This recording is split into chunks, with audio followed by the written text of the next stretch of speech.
Spiderhead is an ultra-modern prison that resembles more of a hotel. This, yours is science, Jeff. We're making the world a better place. In this facility, inmates live under a more relaxed regime, have the right to take walks, interact with each other, and have the opportunity to reduce their sentences and receive bonuses. But it all comes at a price. Spiderhead carries out medical trials, and not all of them are harmless. To be fair, it must be said that all experiments are voluntary, and each inmate has the right to refuse and return to a standard cell in another prison. Ray, one of the inmates, sits in a chair in front of a mirrored window, and Steve announces the start of the experiment by injecting a substance into Ray's bloodstream. Just a minute later, they administer the first dose of the drug to the subject and begin reciting simple jokes, causing Ray to burst into hysterical laughter. When the jokes are replaced by grim facts, the subject's reaction remains the same. Ray continues to laugh hysterically. Another morning in Spiderhead is no different from the previous ones. Inmates are awakened by a loudspeaker, and their names are immediately announced for participation in the experiments. Steve inquires of Jeff if he's willing to try the UN-40 compound on himself, which no one has ever tried before, and the guy readily agrees to participate in the experiment. In addition to the test drug, another one is administered to enhance the speech centers of the brain. This allows Jeff to describe his state in great detail, mentioning the smallest details.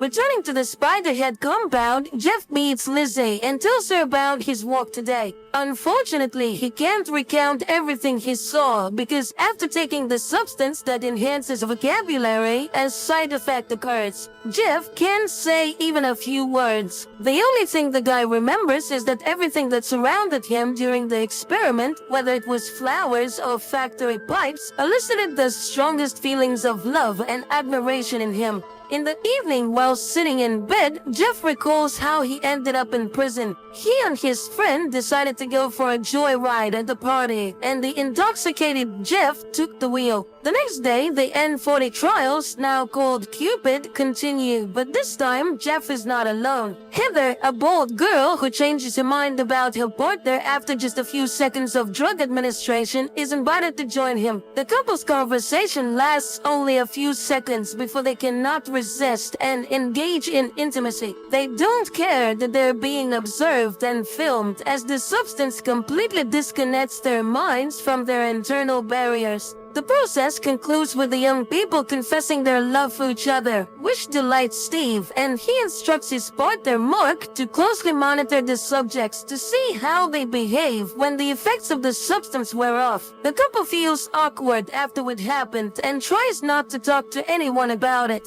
Jeff continues to spend his free time with Lizzie, not telling her about what happened during the experiments, and he avoids encounters with Heather. The next day, they administered the same Cupid to Jeff, but this time in a double dose, and instead of Heather, an older woman is in the room, whom sober Jeff looks at with disgust. However, as soon as the substance enters his bloodstream, he engages in love with her. After this experiment, Jeff asks Mark to remove him from the kitchen where they work together with Lizzie because he feels uncomfortable continuing to interact with his girlfriend. Steve brings Jeff into the laboratory, but this time he's on the other side of the glass. Steve shows Jeff that both of his previous partners are in the experiment room. The supervisor offers Jeff the choice of which girl he's willing to administer the substance that induces intense fear and pain to, but Jeff cannot choose.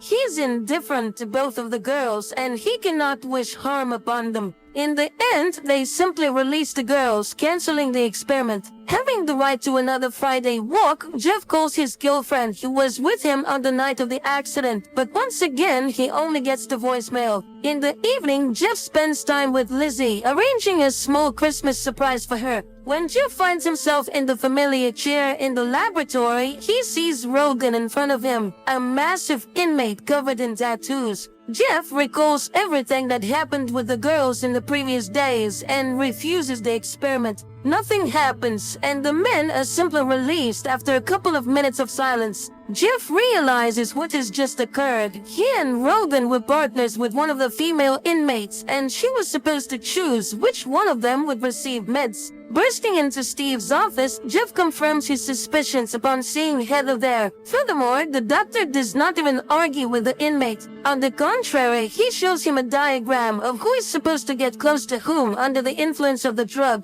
In response to Jeff's complaints, Steve reminds him that being in Spiderhead is a privilege, and if he's not satisfied, he can transfer to a regular prison, albeit without hope of early release. Understanding the hint, the next time, Jeff sits calmly in the same room as Rogan, without any hysterics. Steve sends Mark on a weekend break, advising his friend to enjoy his time on the mainland. Steve himself decides to take the Cupid to experience the ecstasy he had only seen in his subjects before. The experiments continue, and Steve warns Jeff that they will have to administer dark influx to the girls, as a certain committee demands the purity of the experiment. Jeff tries to explain that he does not wish for anyone to experience the effects of this substance, regardless of his feelings for the girls. However, Steve remains adamant and reminds Jeff of all the privileges that he enjoys by cooperating with them. Not wanting to go back to a regular prison, Jeff agrees to administer dark influx to Heather.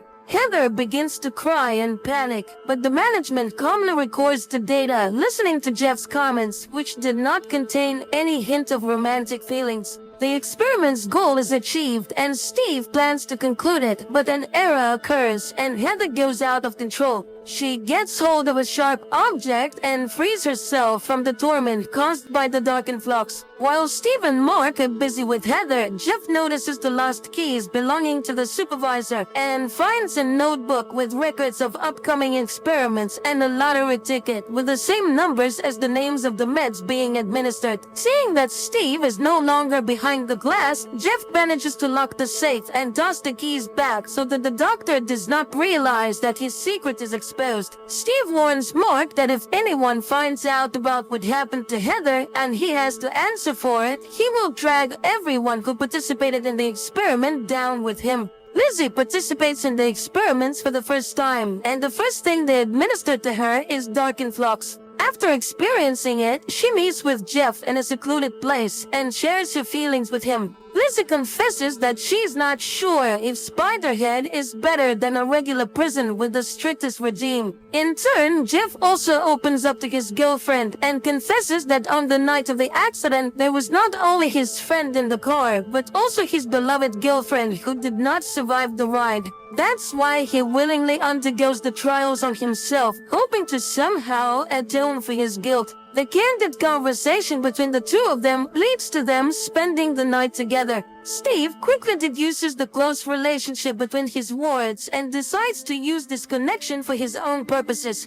When Jeff arrives for the next experiment, he learns that today he must either agree to administer dark influx to Lizzie or leave Spiderhead. Jeff refuses, but the doctor gives him a chance to postpone the experiment until the morning. When he meets the defiant young man again, he is armed with Lizzie's personal file. It turns out that the crime for which the girl is serving time is so terrifying for her that no amount of dark influx can make it worse. Steve watches with pleasure as Jeff adjusts the dosage scale to the maximum. However, it quickly becomes apparent to him that Jeff intends to experiment on him, not on his girlfriend. Mark, realizing that he has also fallen into Steve's trap with the inmates, decides to rectify the situation and hands the remote control to Jeff. The inmate receives all the necessary information from Steve and persuades him to open the main exit so that he and Lizzie can leave the prison. But the manager grabs the remote control and administers the maximum dose of dark influx to the girl, causing her intense suffering. He then smashes his cell phone to prevent anyone from canceling his command. The couple manages to free themselves from the effects of the meds and run out of the laboratory. At the same time, Steve announces over the loudspeaker that because of the fugitives, everyone else will be sent back to prisons, where their comfortable lives will come to an end. Jeff and Lizzie become the targets of a manhunt. Dozens of hardened criminals, including the massive tattooed Rogan, plan to deal with the couple who deprived them of all the privileges of the facility. Steve tries to escape with the meds because police boats called by Mork are about to approach Spiderhead. Steve manages to leave the base and take off in a small plane before the police arrive. But since his remote control is shattered, meds are injected into his bloodstream in massive quantities. Another release of Cupid induces admiration, and the man steers the plane towards a tiny rocky island, seeing it as a paradise. Mark on the police boat watches as his former boss circles above the sea and then crashes into the rocks. Jeff and Lizzie hijack a boat and manage to sail away before the police arrive. Happy and free, the young couple regrets only that Steve did not invent a substance that could induce self-forgiveness. And that's how the movie ends.